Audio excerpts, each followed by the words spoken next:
A single human warship cut through the seething wars of the cosmos, its hull set ablaze with alien fields of dreadnoughts.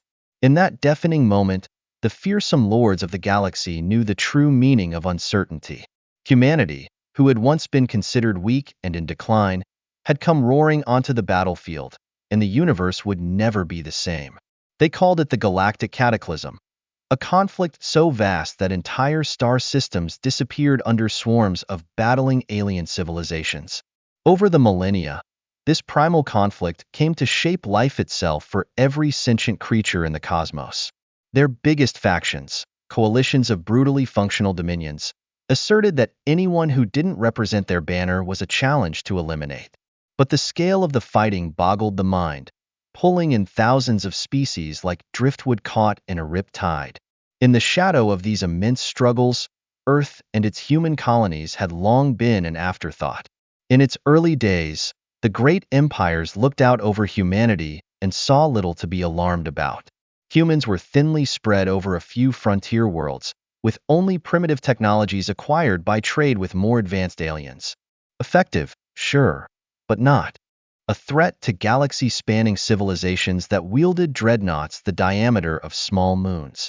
In fact, the ruling coalitions boasted about their near-total hegemony. Their warships represented centuries of engineering refinement, engines of conquest that had long since ground down one species after another.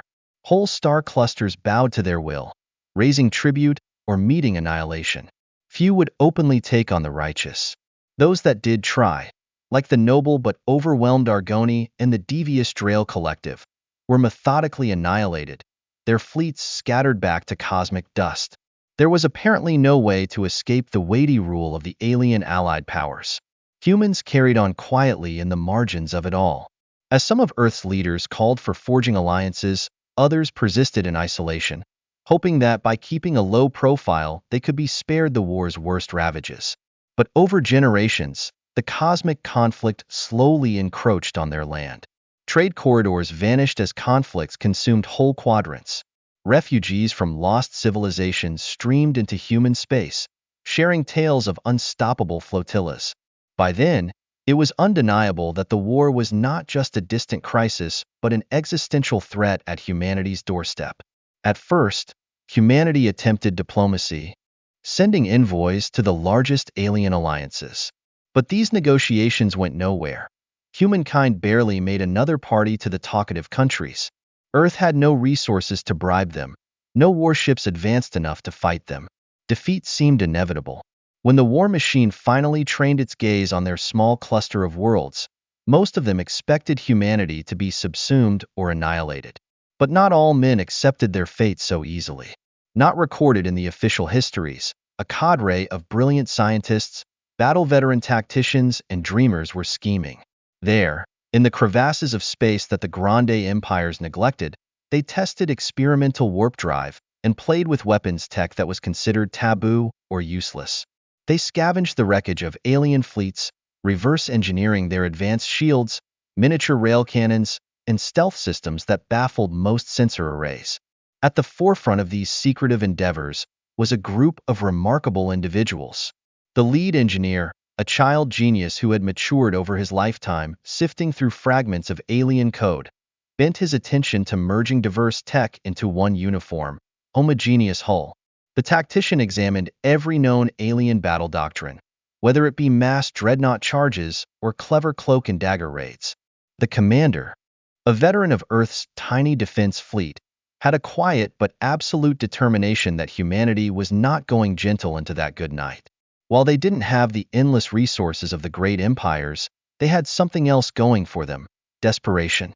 To them, every untested device or reckless gambit was better than inaction. For years, the whispers had drifted through backwater stations about an ambitious project, a new class of warship that would be able to punch above its weight, a mixture of the best of Earth's inventive or redacted engineering and plundered alien schematics. This is because those rumors, if indeed heard by the major powers, were treated with disdain. How could a primitive species outshine war-evolved races, after all? But the day came that secret warship no longer lurked in the shadows. Out to the rims of human space war blossomed, as the insatiable alien coalition crushed the last of the free enclaves that had fed trade to Earth. Territory lost overnight, entire star systems overrun. Then the mysterious ship appeared. In just one blow, it attacked an alien fleet near the ravaged world of Taurus 3, unleashing an unbelievable ecstatic display of pinpoint ordnance. A dozen cruisers, said to be unstoppable, scattered in savage pulses of energy with a speed no imagination could grasp. Alien fleet survivors limped back, dispersing as they reported a warship that no known classification could describe. A shape festooned with weapons of mysterious origin, blinking in and out of sensor lock as if it were dancing through parallel layers of space. More troubling still were the tales of its crew. Humans, hardened by defiance, undaunted by alien warlords' monstrous reputations. Rumor mills across the galaxy went into overdrive. Great powers wanted more details, but neither their spies nor the client species they had conquered could provide clarity. All they knew was that one lone human warship, long unaccounted for, had entered the fray, turning the unstoppable tide. To the alien overlords, who had long learned to view humankind as a negligible variable, this was more than just a minor inconvenience. It was a frontal assault on their dominion. That initial, unexpected victory was a glimmer of hope in a starless night for humanity. Was it really true they were no longer destined to disappear under alien boots? Could they still influence the course of the war, and by extension the future of the galaxy? Wild excitement was everywhere across the human colonies. Hidden shipyards were awash with volunteers, men and women willing to fight, fix or provision the warship with whatever it needed. Or as one battered but unbowed humanity saw, in that one warship, its own stubborn will to survive. Now the whole galaxy held its breath. When at last the alien empires summoned their unstoppable hordes, would the tiny flicker of human defiance extinguish? Or had the tide started turning in ways no one could have predicted? As the freshly unveiled warship sailed into the home of the cosmic conflict, teeming with other beleaguered species to fight the good fight, one thing was unquestionable.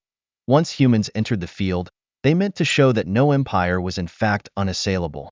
In its wake came an escalating series of skirmishes across multiple star systems. The alien powers, furious that a single human craft could inflict such devastation, quickly sent fleets to corner and crush this meddlesome vessel. Their admirals scoffed at the idea that any backwater race could fight them. But whenever they tried to box in the warship, it escaped, its advanced propulsion systems and devious tactics transforming each carefully planned ambush into a disaster for the would-be hunters. Monstrous in scale, alien dreadnoughts butchered whole star lanes. They loitered along choke points, scanning scrupulously for the warship's distinctive engine signature. Carriers sent out waves of strike craft packed with advanced missiles. Boarding teams practiced for the day when they would rush down the warship's corridors. But if the humans felt any anxiety, they never displayed it. The tactician pored over sensor data, seeking patterns in the aliens' coverage, mapping infiltration routes that contradicted all logic. At times the warship would materialize wherever the blockade was tightest, obliterating a vital logistical transport, and just as quickly disappear in a whirl of volcanically exotic energy before the defenders could coalesce. Each escapade added to the legend of the warship. Stories spread of whole alien flotillas laid low by the ship's hybrid weaponry. Some described how the humans had hacked a flagship's systems during one conflict, temporarily turning its own turrets against nearby escorts. Another story detailed a brazen infiltration in which a small contingent from the warship boarded a refueling station to disable its control systems, leaving the fleet of an entire sector marooned. Whether all these accounts were true, half-truth, or myth hardly mattered. The effect was the same. Allies discovered new resolve, while the leading alien superpowers clawed at mounting dread. These encounters were far from simple to the warship's crew. Each attack or infiltration was a grave risk to them. The hull showed new scars after each glancing blow from enemy gunfire. In nooks and crannies, engineers futilely attempted to patch hull breaches while medics rushed desperately to treat the wounded. Fear throbbed through the corridors during quiet moments, because the crew understood that they were doing a desperate dance with death. But a fierce sense of purpose bound them together. They remembered Earth's ravaged colonies, the mournful faces of refugees who had fled their homes in the wake of alien invasions. If they failed, innumerable human lives would be sacrificed, and humanity would forfeit its last chance for self-rule. In the meantime, the alien empires were hammering out new war plans. Their senior war strategists, being with centuries of experience in interstellar warfare, met at a fortress planet called the Zeltar Prime. There, behind layers of fortification, they shared intelligence, cajoled lesser allies, and assembled the largest combined fleet in recent memory. Their plan: bait the human warship into direct combat, then overwhelm it with numbers. They staged shrewd feints of their own, sowing false rumors of depleted supply lines in hopes that the humans, with their blood lust for another triumph, would take the bait. But the human warship tactician detected the trap early on. Humans used decrypted transmissions and gleaned tips from sympathetic alien rebels in order to avoid the kill zones. Instead, they attacked outlying posts that supplied the fortress planet's supply chain. Both struck down the inevitable fleets before they could even amass the entirety of their power. Frustration grew among the alien admirals, who started to wonder whether a direct confrontation would ever take place on their terms. The violence crescendoed into an increasingly widening spiral. Increasingly, those more neutral or oppressed species began to notice of the warship's past improbable success. Some began quietly aiding the humans, leaking them intelligence or providing them safe harbors deep inside asteroid fields. Others, terrified of the consequences, stood on the sidelines, unsure whether to align themselves with the unstoppable alliance or the rising humans. Tension mounted, especially in the corners of space where empires had formerly reigned unchallenged. Inside the warship, the strain revealed itself in other manners. The slight nod of crewmates made the tactician, who had spent many sleepless nights thinking about strategies, feel a little better. The commander's calm demeanor occasionally faltered in private, exposing the burden of leading a mission that could determine humanity's fate. The lead engineer, so certain that excellence was his only tool, was now trying to make peace with the notion that every half-baked repair or upgrade fell apart in the next deadly fight. But one encounter tested the warship's mettle more than ever. They would encounter a newly designed alien battleship rumored to include experimental shielding acquired through salvage of other advanced species in the Velora system. The human warship's opening salvo slammed against the battleship's energy fields, but could not penetrate. In the process, the warship got to return fire. A tremendous plume of plasmic destruction scarred the warship's outer decks. It was followed by quick decompressions. Chimes rang through each hallway. Dozens were wounded. But as the aliens braced for a retreat, the warship pulled an unexpected maneuver. Instead of shying away, it dove in, threading the needle between salvos with uncanny grace.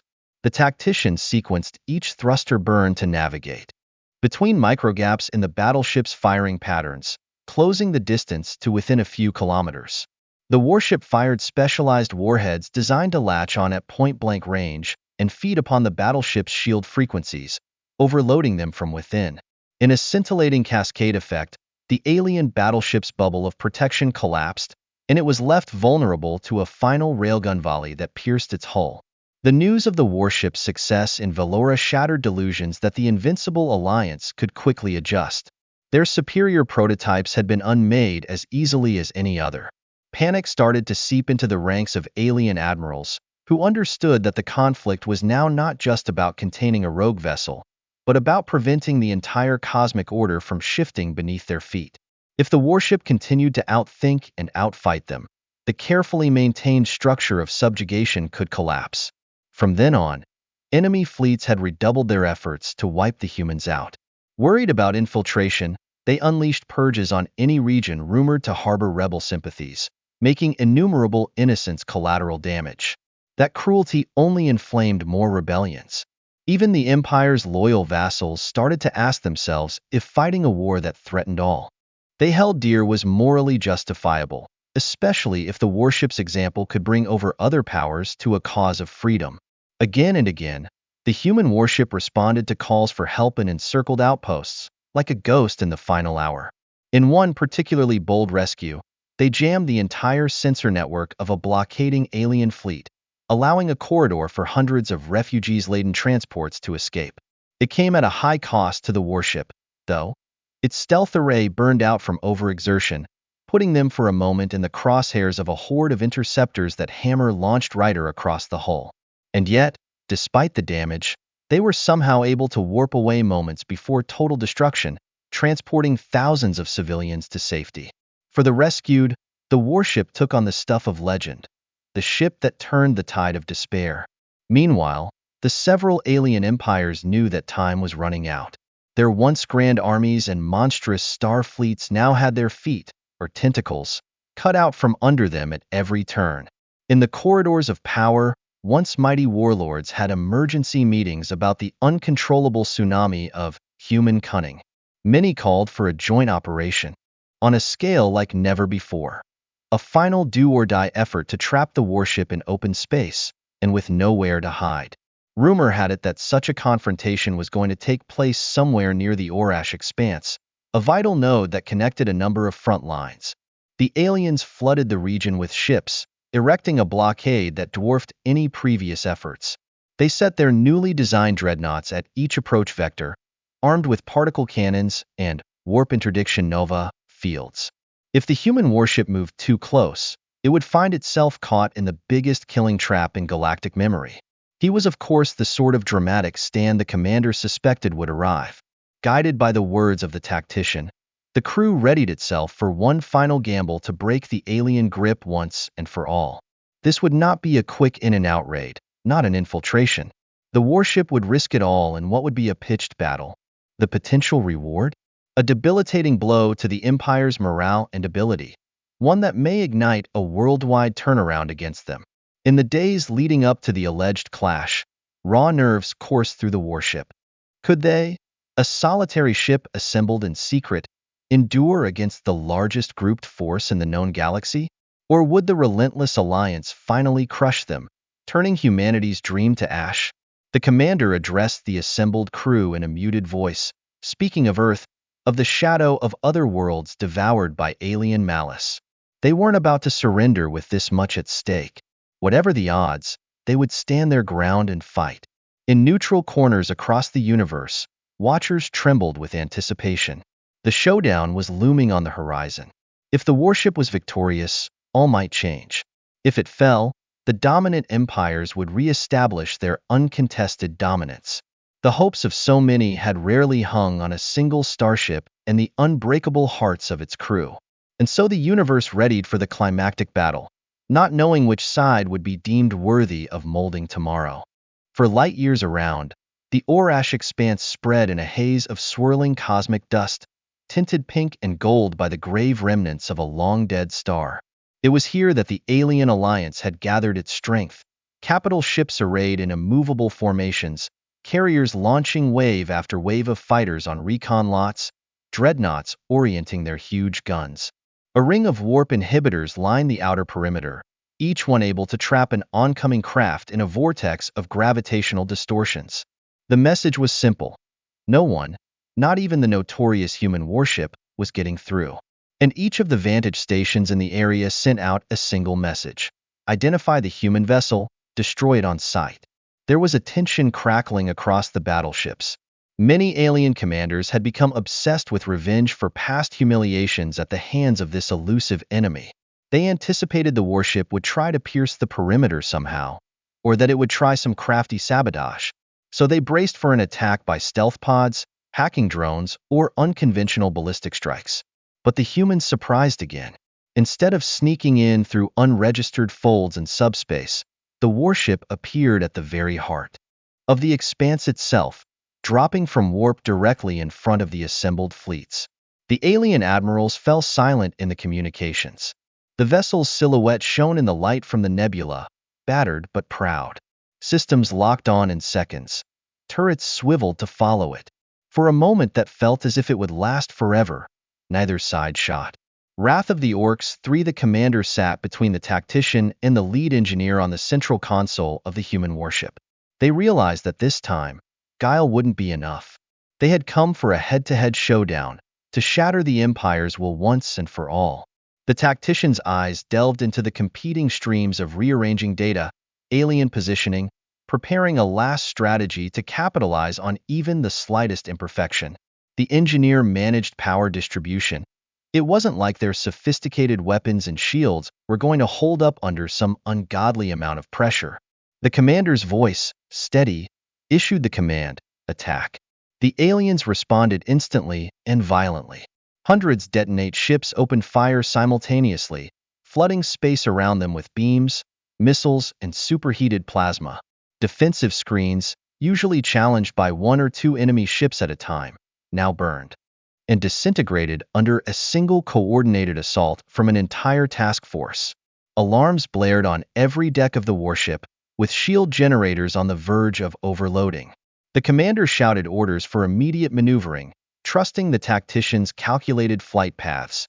Thrusters punched in brief bursts, pivoting the ship through the thickest arcs of enemy fire. But the enormity of the blockade remained staggering. Missiles struck the flanks of the warship, ripping at armor plating. A dreadnought hammered their ventral side with a colossal beam, bursting through compartments and sealing off an entire crew section. The engineer diverted flow from ancillary systems, creating an impromptu shield layer that restored partial coverage. Every frantic second pushed the capability of everything the warship's designers had aspired to. To retaliate, the warship released broadsides from its advanced railguns, hypervelocity projectiles that ripped into alien hulls like cosmic spears. Frigates break apart, debris raining down on sister ships. Pulse cannons blazed, unleashing streams of corrosive energy that fried entire wings of fighters. And a fleet of remote drones flew out, each carrying anti-ship ordnance shaped to latch onto the side of capital vessels before exploding. A maelstrom of flowered flames and whirling shards of metal filled the battlefield. No matter how much was destroyed, the alien fleet still had numerical superiority. Cruiser after cruiser pushed forward, occupying any space abandoned by the dead. Never before had the unstoppable alliance brought such force to bear on a single target. Realizing there was a high risk of friendly fire, the admirals moved ahead, believing that overwhelming violence was the only solution. They sent messages about assured victory, directing their sub-commanders to close in from all sides. In the meantime, the tactician lusted in the turmoil. A handful of warp inhibitors in the roiling gas giant's exosphere anchored the blockade. If they could eliminate or destroy those inhibitors, the warship could use a short-range warp burst to reposition behind the largest dreadnought formation. The commander agreed. A flurry of coded signals detonated the inhibition devices as infiltration drones soared toward them, hidden beneath old-fashioned decoys and jamming signals. Explosions high T-minute dust, disabling the generator stations in a chain reaction. In the next breath, point-tendered warp micro-jump commanded a thunder of the warship's engines. One moment, it was pinned among a dense concentration of enemy cruisers. The next, it appeared behind their sprawling dreadnought line. The alien captains raised the alarm, but it was too late. The warship swooped over their unarmored sides, unleashing a brutal close-range bombardment against engine blocks and reactor compartments. Panic broke out even among the invincible coalition.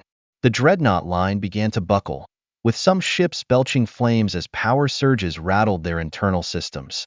Still, every maneuver came at a heavy price for the humans. Their weapon barrels glowed red-hot from the unrelenting firing. The combined heat of the alien bombardment melted armor plating on the port side. Emergency sirens blared about imminent meltdown in the starboard reactor, having forced the engineer to shut down half the vessel's energy capacity. The warship slowed down, making it more vulnerable to the next wave of attacks. Detecting the warship faltering, a swarm of the largest alien ships bore down on it, laser nets crisscrossing the void and leaving the humans with fewer exit paths. The tactician played its last card, a broad-spectrum EMP that vapored the advanced sensors of the nearby ships, buying precious seconds of confusion. Through that haze, the warship rose up, bruised hawk among writhing serpents. Slashes of enemy plasma shredded at it from every direction, each hit a potential for fatal damage. And then came the moment on which it all depended. The newly redesigned alien supercarrier, a command ship said to manage the entire armada, hovered at the center of the battlefield. One blow to that nerve center could cause the whole blockade to collapse in disarray. But the supercarrier was surrounded by layers of destroyers and shield satellites. Its deck guns were already glowing with the buildup of an unimaginably powerful energy beam. The commander knew. It was a world-destroying weapon, but not aimed at a world, aimed at them. Faced with a ticking clock, the tactician suggested a frontal assault. The commander agreed, and within the throes of it, reason requisite either a decisive blow or ineluctable doom. The warship's engines flared, white-hot at full capacity, stabilizers howling at the strain. Crew members buckled in where they could and prepared for impact as the ship sped through the kill zone. Alien defenders poured on the flame, but they were unable to coordinate fast enough. The supercarrier's primary cannon barked to life, exhaling a titanic beam that charred the vacuum with electric white fury. The warship rolled to the side, allowing the beam to skim across its underside, tearing a molten trench through several decks. A whole corridor vaporized, hull fragments spinning away like confetti. But the vessel held on, barely, until it slipped into optimum range. The last barrage unleashed from the warship's broadside was legendary. Fired overcharges rail slugs, reinforced plasma torpedoes, and beam lances at full setting hammered the supercarrier's shield. For an agonizing moment, it stuck, glistening with raw energy. Then, with an ear-splitting crack, the shield fell. The supercarrier's thick hull absorbed the next volley. Radiation spread through the flight decks and power relays. Fires roared from within, exploding through hull breaches in clouds of ruinous brilliance. As the crew of the supercarrier scrambled to contain the meltdown, the human warship fired its last shot, a Reaper shot, a hyper-focused projectile that burrowed into the central reactor of the supercarrier. In a cascading snap seen by every onlooker across the Orash expanse, the supercarrier broke apart in a blinding rush of light and fragments. The shockwave battered friend and foe, scattering junior vessels. In the brief, deafening silence that followed, the once cohesive formations of the unstoppable alliance began to fragment. Others, witnessing their flagship being destroyed, scattered in disarray. Others, no longer tethered to lines of command, drifted aimlessly. A rare handful, perhaps from pride, attempted to hold a rearguard, yet their efforts broke down in confusion and dread. The blockade that just moments before had been so formidable broke like a crumbled dam. The stricken human warship, battered beyond measure, hung as alone in a storm of drifting wreckage. Gaping wounds in its hull spewed sparks and vented atmosphere. Engines barely spat flame. Dozens of critical systems went dark. The engineer struggled to maintain life support. The tactician's voice was hoarse with fatigue. The commander, blood running from a gash on his forehead, looked at the wreckage with something like wonder. They had done the impossible. The news spread across the galaxy more quickly than any empire could silence. The alien coalition had brought forth its greatest blockade. Had the planet's armies joined together at their border only to watch as a lone human warship tore through it, formatting their final command vessel. Creatures that once trembled now murmured of revolution. Allies emerged from darkness, poised to shatter shackles. The human warship's triumph rang out like a clarion call. Humanity was no longer a derided footnote in cosmic warfare. They loomed as a contender, a harbinger of a new age. Leaders of the aliens, previously smug in their dominance, were now faced with the scale of their loss, and they had thrown every resource, every advanced weapon, into subduing these humans and failed. Some lords returned to their fortress worlds, half mad in denial. Others braced for negotiation, lest they be the next trophy in the warship's implacable rampage. When the battered frame of the warship drifted free of the Orash expanse, limping just long enough to slip into a remote star lane, the beleaguered crew finally let out a collective sigh. They had weathered the deadliest blockade seen in living memory. They carved humanity's name, beyond that, into the annals of galactic warfare. This was no fluke, no lucky shot. It was the exhibition of a species that wouldn't kneel, that would push itself to the edge in the name of freedom. From that moment on, the war for the Orash expanse would be known not as just another pointless battle, but as the moment that unquenchable alien might met unbreakable human will, and did not prevail. The balance of the conflict shifted irreversibly, signaling the beginning of a new, unpredictable era. And at their core was the battered but unbroken warship, with the last hope of a once-ignored little race now awash in the universe's awe. For the weeks after the battle in Orash Expanse, the galaxy went into a breathless lull. Translation: no mighty armadas sailed off to claim new land. No invincible coalition marched its dreadnoughts in ceremonial pageantry. Rather, it was scattered accounts of an entire alien power block fracturing in the wake of the supercarrier's destruction. Noble houses that once stood firmly by the strong central authority asked if more aggressive deeds could be matched by such human perseverance. Across the cosmic frontier, newly emboldened rebel cells sprang up like wildflowers after a rainstorm.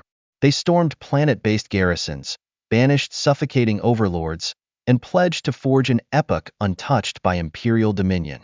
Many directly credited the final strike by the human warship as the spark that gave them hope. If a single starship could defeat the full might of an empire, then anything was possible. What the aftermath meant for the warship's crew was both liberating and daunting. Their ship barely worked, punched through in countless compartments, a cat's cradled labyrinth of jury-rigged scaffolds holding its superstructure together. Half of the reactors were offline, requiring a skeleton crew to babysit life support. Engineers worked around the clock with no resources. Allied enclaves sent out volunteers, risking reprisals from aliens to bring spare parts, food, and medical aid. The warship was a symbol of freedom and a nesting place for deeper bonds between species that had long cowered in isolation.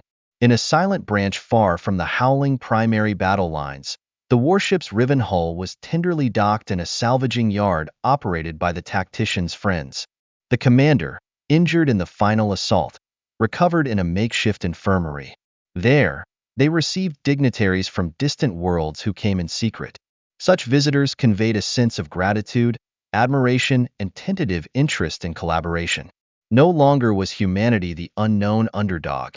It had become a light for those longing to be free of the yoke of unstoppable empires. In the warship's corridors, where walls still bore scarring from the Orash battle, a sense of renewed purpose blossomed. The tactician forged alliances with new strategists, exchanging information about alien formations. The lead engineer created prototypes from stolen technologies, looking to emulate the warship's success for other rebel fleets.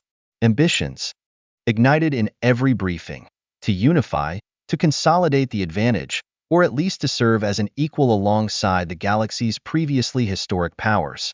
The top alien overlords, however, were experiencing an existential crisis. Their war machine had shown itself to be fallible. Systems that had once bowed capitulation now quaked in defiance of their approach. Arrogance yielded to negotiation as the people in power scrambled to maintain the few threads left of authority. It was only a matter of time, some believed, before humankind built a bigger fleet.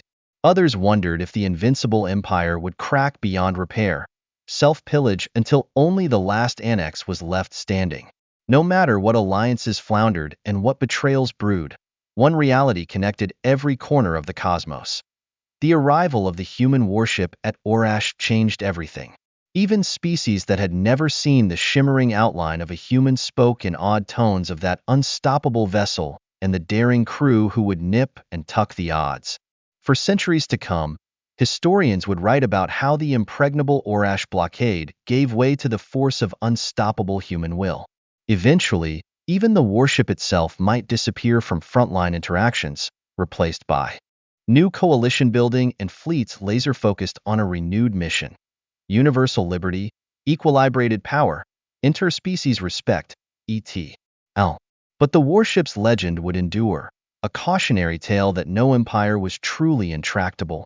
That future, once an infinite backdrop for extraterrestrial overlords, now bore the potential for something molded by the abject defiance of a people that would not simply check out. As the universe adjusted to this stark readjustment, travelers along star lanes and outlying station ports echoed a common refrain. On the day humanity joined the fray, the cosmos saw a force that will never be forgotten. That refrain heard much in the halls of broken leagues and newborn alliances, the silence of refashioned worlds, and the daydreams of children who pictured a galaxy untethered from ancient fiefdoms. And so came the end of one chapter of galactic history, even as a grander saga dawned. So humans, mocked at one point as a mere footnote, had succeeded in rewriting fate itself.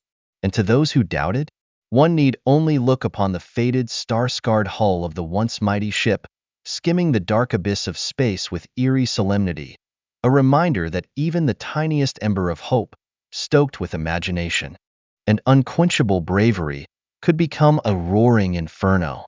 And indeed, the universe would never forget the day that human warship descended upon the battlefield to change the fate of the stars.